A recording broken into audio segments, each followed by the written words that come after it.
el Señor, el pueblo no le conoció, no le recibió, endureció su corazón, y a pesar de las credenciales que mostraba el Señor, los milagros, las sanidades, el pueblo decidió rechazarlo totalmente, ¿cierto? Y aún muchos blasfemaron en contra del Señor, diciendo que los milagros que Cristo hacía, lo hacía por medio de poderes demoníacos. Eso lo vamos a estudiar también en el Evangelio de Mateo más adelante. Entonces, mi hermano, el Señor, yo creo que en un momento, ¿cierto?, de lamento, de tristeza, en un momento de rabia también, de indignación quizás, el Señor dice: mira, ay de ti, Corazín, ay de ti, Betsaida, que si en Tiro y en Sidón se hubieran hecho los milagros que hicieron en ti, habrían permanecido hasta el día de hoy. Ay de ti, Capernaum, si se hubieran hecho milagros en ti, ¿cierto? Como se hicieron en Sodoma y Gomorra, ellos habrían permanecido. Tú tuviste la bendición de recibir milagros, Capernaum, tú tuviste esa bendición, Corazín, Betsaida. Aquellas otras ciudades no tuvieron esa bendición y recibieron el juicio de Dios, ¿cierto? Y tuvieron que enfrentar muchos problemas. Usted conoce la historia, mi querido hermano. La ciudad de Sodoma y Gomorra fue destruida a causa de la inmoralidad que había, ¿cierto?, en aquellos pueblos, inmoralidad sexual, depravaciones que ellos cometían, ¿cierto?, robo, injusticia. Tiro, Sidón, ¿cierto?, eran ciudades paganas que no conocían el Evangelio, que no conocían al Dios de Israel, que tenían profetas, pero profetas que hablaban en nombre de otros dioses.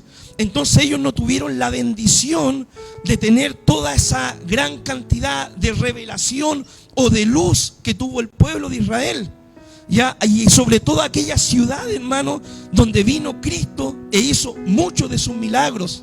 Esas ciudades no tuvieron esa bendición.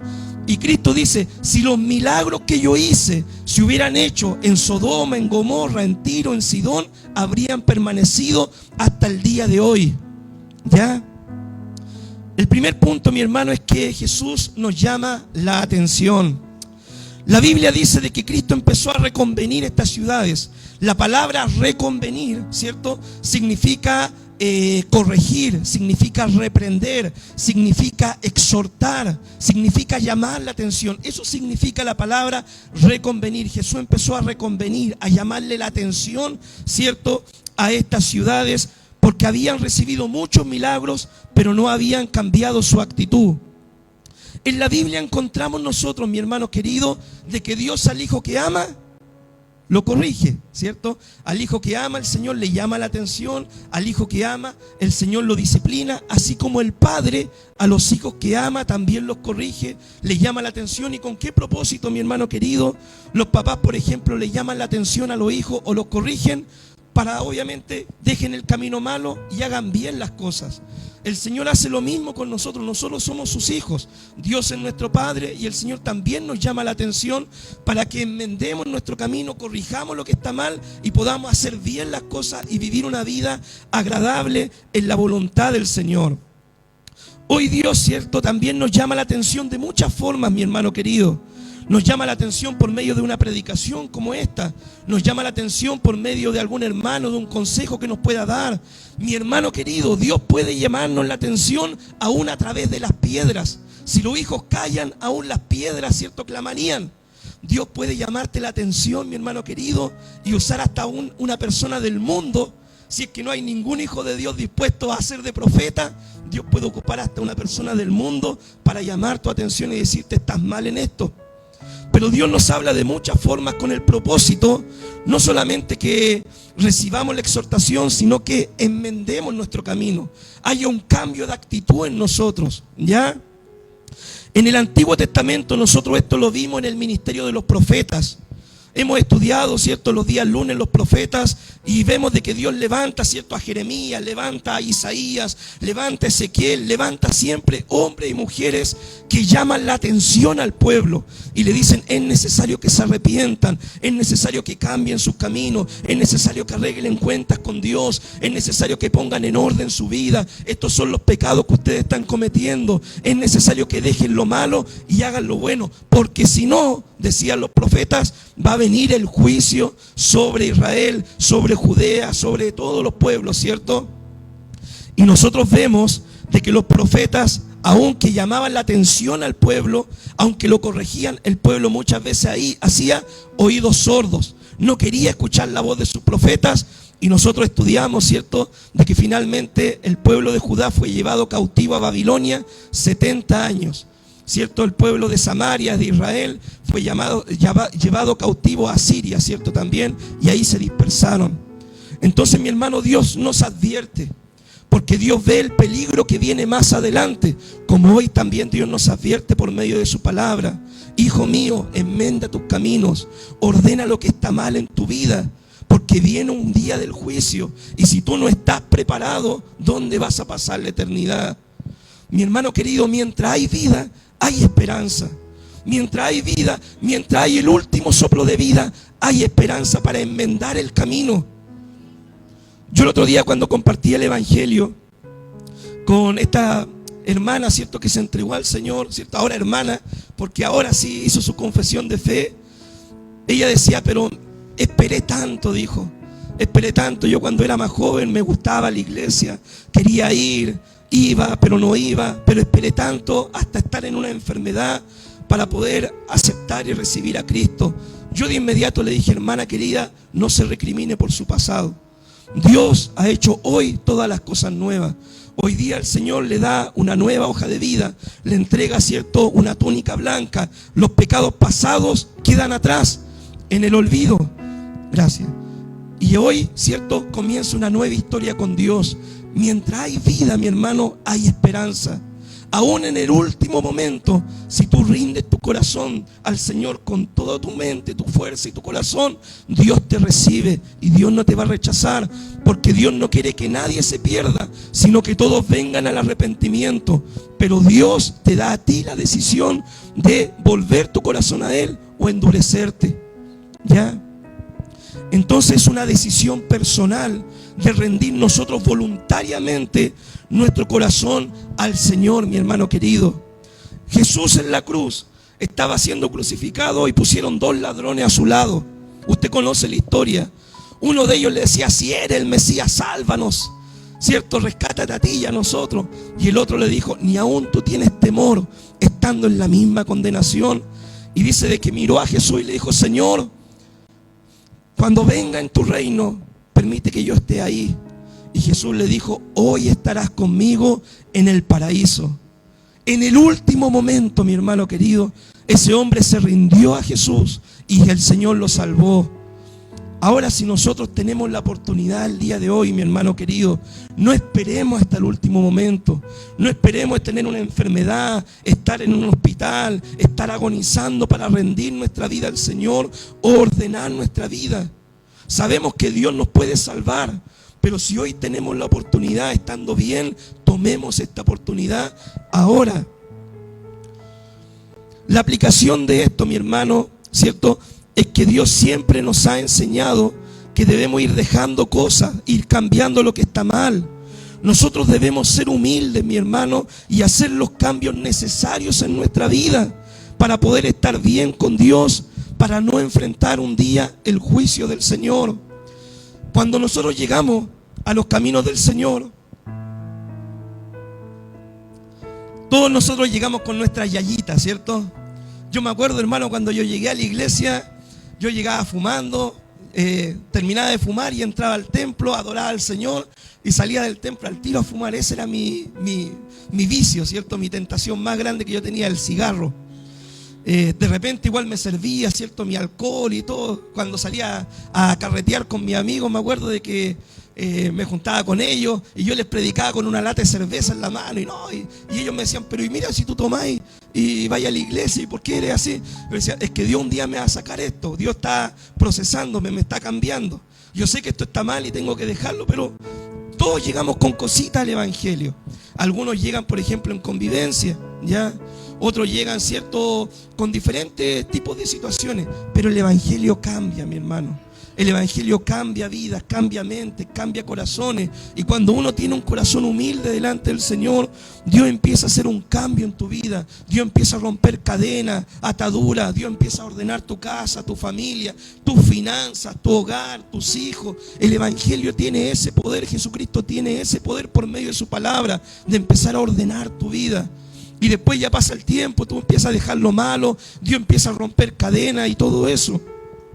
Pero es necesario que uno tenga el deseo de que Dios lo cambie. Mi hermano querido, yo también, antes de conocer al Señor, yo no hilaba 2 palabras sin decir un garabato, por ejemplo. Era muy bueno para decir garabato, hablaba y garabateaba. Era la forma que yo tenía de hablar cuando no era cristiano. Y eso me costó cambiarlo. Y yo me acuerdo de que yo le decía: Señor, rompe esta cadena, rompe esta atadura, Señor, cámbiame. Bueno para hablar en doble sentido también. Entonces, mi hermano querido, yendo a la iglesia, escuchaba la palabra, le pedía a Dios que me cambiara, luchaba con mi pecado y le pedía a Dios que me cambiara. Entonces un día, mi hermano, me acuerdo perfectamente, iba saliendo de mi casa, iba conversando con una persona, iba a decir un garabato y Dios me dijo, el Espíritu Santo me habló y me dijo: ¿por qué no cambia esa palabra? ¿Por qué no cambia esa palabra? Y en vez de decir una grosería, cambié la palabra. Mi hermano querido, hoy día yo me puedo martillar la mano con un martillo, me puede pisar el pie o los callos del dedo gordo, yo no sé, pero de mí es muy difícil, es casi imposible que vaya a salir un garabato, mi hermano querido, porque Dios hace esas obras, pero es necesario que uno le pida a Dios de corazón que Dios lo transforme, ¿ya? Y todos tenemos cositas con las que luchamos, diferentes cosas, ¿cierto? Algunas más escondidas que otras, usted sabe, pero todos luchamos con algo. Pero el Evangelio cambia vida. Dios rompe cadenas, Dios rompe ataduras, Dios ordena nuestra vida. Veamos ahora, ¿cierto?, un llamado al cambio. Jesús, mi hermano, desarrolló gran parte de su ministerio en Galilea. Y estas ciudades que se nombran, ¿cierto?, fueron privilegiadas al recibir la visitación de Cristo, de Dios hecho carne en medio de ellos. Jesús, cuando vino, ¿cierto?, le rechazaron, como dijimos, a pesar de todos los milagros. Y Jesús compara las ciudades de Tiro, Sidón, Sodoma y Gomorra con aquellas ciudades que habían sido indiferentes, diciendo que si en ellas se hubieran hecho los milagros, se habrían arrepentido en silicio y en ceniza. ¿Qué es lo que es silicio y ceniza? El silicio y la ceniza lo ocupaban en el Antiguo Testamento, eran unas ropas ásperas que se ponían, que demostraban arrepentimiento de ellos. Se las ponían en señal de luto, de duelo, de dolor, de arrepentimiento, y ellos se echaban ceniza, ¿cierto?, en la cabeza y andaban humillados delante del Señor en muestra de su arrepentimiento genuino, real y verdadero. Las ciudades de Tiro, de Sidón, de Sodoma, de Gomorra eran ciudades paganas, que no había conocimiento de Dios en ella. Ellos no conocían la ley, no tenían profetas, ¿cierto?, que hablaran en nombre del Señor, de Jehová, ¿ya? Y además estaban envueltas en serios pecados, lujuria, robo y cuantas cosas. Pero Jesús declara que si su ministerio se hubiera desarrollado en ellas, se hubieran arrepentido. Un ejemplo de esto lo tenemos en ¿qué profeta? Jonás. Mi hermano querido, Dios le dijo a Jonás: anda, predica en Nínive. Y Jonás, ¿cierto?, fue y tomó un barco y se fue para Jope. Ya no estaba ni ahí, ¿cierto?, Jonás, con obedecer al Señor e ir a predicar. El Señor, ¿cierto?, dice que preparó una tormenta, preparó un gran pez. En medio de la tormenta, ¿cierto?, Jonás lo echan al mar, el pez lo toma y lo va a dejar, ¿cierto?, a donde tenía que ir a Jonás a predicar la palabra. Jonás, a regañadiente, empieza a predicar, ¿cierto?, dice, camino, ¿cierto?, de la ciudad, empezó a predicar: de aquí a 40 días Nínive será destruida. Y no fue más, mi hermano, que se produjo un avivamiento en la ciudad. Él no quería ir a predicarle a los ninivitas, Dios lo envió a predicar, ¿cierto? Él comienza a predicar a regañadientes. La ciudad, hermano, recibe el mensaje y se arrepiente de todo corazón. Desde el rey, dice que hicieron ayuno, hasta aún los animales que tenían. Se vistieron en silicio, en ceniza, se arrepintieron, no comieron, ¿cierto? Hicieron ayuno en señal de arrepentimiento. Y Jonás esperaba la destrucción de la ciudad. Y Dios, ¿cierto?, le dice a Jonás: mira, ¿cómo yo no voy a tener misericordia de un pueblo, ¿cierto?, tan grande que no sabe distinguir entre su mano derecha y su mano izquierda? Y el libro de Jonás nos muestra de que Dios es un Dios compasivo, un Dios que es justo por un lado, que castiga el pecado, pero un Dios que es compasivo y misericordioso con aquel que es humilde y se arrepiente. Entonces, mi hermano querido, Jesús dice, si yo hubiera predicado como Jonás, ¿cierto? En otras palabras, yo hubiera ido a Nínive, a Tiro, a Sidón, ¿cierto? Hubiera ido a Sodoma, a Gomorra, me habrían recibido con regocijo, con ceniza también y con lloro, no sé, pero hubiera pasado algo en esas ciudades que me hubieran recibido de todo corazón y permanecerían. Hubiera tenido un ministerio mucho más fructífero que el que tuve, ¿cierto? Entre los mismos paisanos del Señor, ¿ya? Entonces, mi hermano querido, la aplicación de esto es la siguiente. ¿Cuántos milagros, mi hermano, ha recibido usted de parte del Señor? ¿Cuántas veces quizás usted ha orado al Señor y Dios le ha respondido una oración? ¿Cuántas veces ha estado enfermo y Dios la ha sanado, hermano? ¿Cuántas veces usted ha orado al Señor, hermano, y Dios ha provisto de una forma sobrenatural? ¿Cuántas veces usted ha podido ver la mano de Dios en su vida, en su familia, y Dios lo ha hecho? Quizás, hermano, usted hasta ha tenido experiencias espirituales, como hablábamos ayer en la predicación, el bautismo del Espíritu Santo, haber hablado en lengua, haber sido usado por Dios para ganar gente, hermano. ¿Cuánta revelación de luz del Evangelio usted ha recibido? Y la pregunta es, ¿cierto? ¿Qué le diremos al Señor si un día nos volvemos atrás?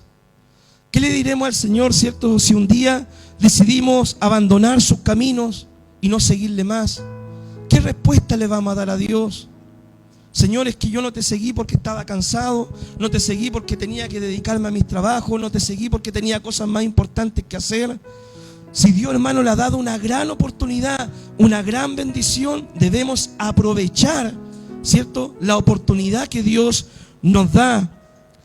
En mi caminar, mi hermano, como hijo del Señor, he visto muchas personas ser sanadas también, como respuesta a la oración, pero lamentablemente aún muchas de ellas, ¿cierto?, después de recibir milagros, sanidades, se vuelven atrás.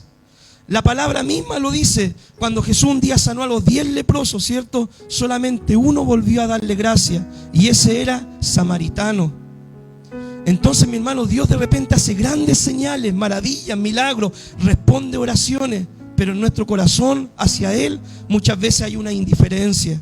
A pesar de que Dios muestra su amor y su favor para con nosotros, muchas veces en nuestro corazón está esa dureza y no queremos seguirle. Por eso hay un llamado de advertencia. Jesús, cierto, advierte a estas ciudades donde hizo muchos de sus milagros que si no se arrepentían iban a tener que enfrentar la condenación. La advertencia del infierno, hermano, es real. Jesús dijo, solamente hay 2 lugares donde pasar la eternidad: en la vida eterna, en el paraíso, en el cielo, como le quiera llamar, o en la condenación, en el infierno, ¿cierto?, en el Hades, en el Seol, como le quiera llamar, mi hermano. Pero solamente hay estos 2 lugares para pasar la eternidad. No hay el purgatorio, no hay el limbo, no hay una reencarnación, nada de eso. Solamente hay un cielo para los que creen y se arrepienten, y solamente hay un lugar de condenación eterna para los que rechazan el Evangelio y son indiferentes al Señor. El desafío es el siguiente, que a mayor cantidad de luz que recibimos del Evangelio, mayor es nuestra responsabilidad.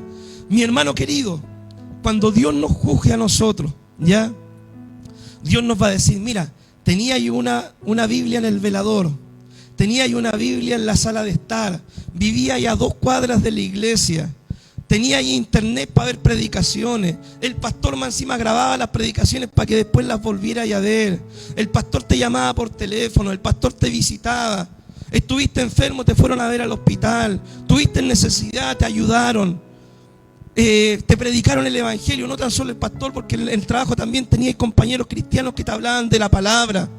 Prendiste la tele y justo viste una predicación en la televisión, prendí la radio y tenía música cristiana y predicación para oír, y aún así no te arrepentiste, aún así rechazaste la luz del Evangelio. Créame que si nosotros nos perdemos, hermano, con semejante cantidad de revelación de luz del Evangelio, mayor juicio nosotros enfrentaremos que aquella persona que quizá, hermano, está en África, en la India o en un país lejano, que no ha tenido la oportunidad de oír el Evangelio con claridad, que no ha tenido la oportunidad que lleguen misioneros a predicarle el Evangelio de una forma clara, que no ha tenido la oportunidad de tener una iglesia a 2, 3 cuadras de su casa.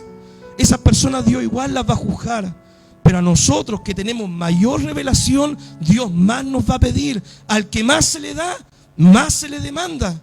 Ahora, esto no significa de que dejemos de aprender nosotros. Vamos a decir, yo tenía un jefe, mi hermano, que un día él me dijo, mira, ¿sabes qué, Jorge? Yo no quiero leer la Biblia, yo no quiero con el Evangelio nada, porque yo un tiempo empecé a leer la Biblia y me encontré en un pasaje que al que más se le da, más se le va a demandar. Entonces yo me asusté y dejé de leer la Biblia. Y yo le dije, mire, a pesar de que usted deje de leer la Biblia y todo el tema, Dios igual lo va a juzgar un día si que usted no se arrepiente. Y hablábamos del Evangelio, pero él nunca dio su paso de fe. Finalmente, este jefe falleció. Y si hoy usted me pregunta, ¿dónde está él? Yo lo conocí a él que murió inconverso. Y hay solamente un lugar donde un inconverso va a pasar la eternidad. En la condenación eterna, mi hermano. Entonces, mi hermano, el tema no es dejar de aprender la palabra. No es dejar de rechazar las oportunidades que Dios te da. El tema es tomar las oportunidades, aprender más de la palabra y servir mucho mejor al Señor. El desafío no es dejar de aprender y servir a Dios a media. El desafío es aprender más de Dios y servir a Dios con todo nuestro corazón. Amén. Así que a mayor revelación, mayor severidad de juicio. Así que mi hermano querido, si hoy usted tiene esta maravillosa oportunidad, ¿cierto?, de estar en la casa de oración, escuchando este mensaje de la palabra del Señor, no endurezca su corazón, abra su corazón a Cristo. Reciba a Cristo con todo su corazón en su vida. Lea la palabra, enamórese del Señor, lea la Biblia, busque de Dios en su presencia y busque a Dios con todo su corazón. Y usted va a poder disfrutar una eternidad con el Señor para siempre, mi hermano. Esta es la gran bendición del Evangelio. Pero yo también tengo el deber de advertirle que si usted rechaza el mensaje, si usted es indiferente al mensaje como fueron estas ciudades, si usted rechaza la luz del Evangelio, un día tendrá que enfrentar un juicio terrible. Y Dios, hermano, no lo dará por inocente. Así que el que tiene oídos para oír, como dice la palabra, que oiga. Amén. Muchas bendiciones, mis queridos hermanos. Este es el mensaje del día de hoy. Vamos a orar al Señor.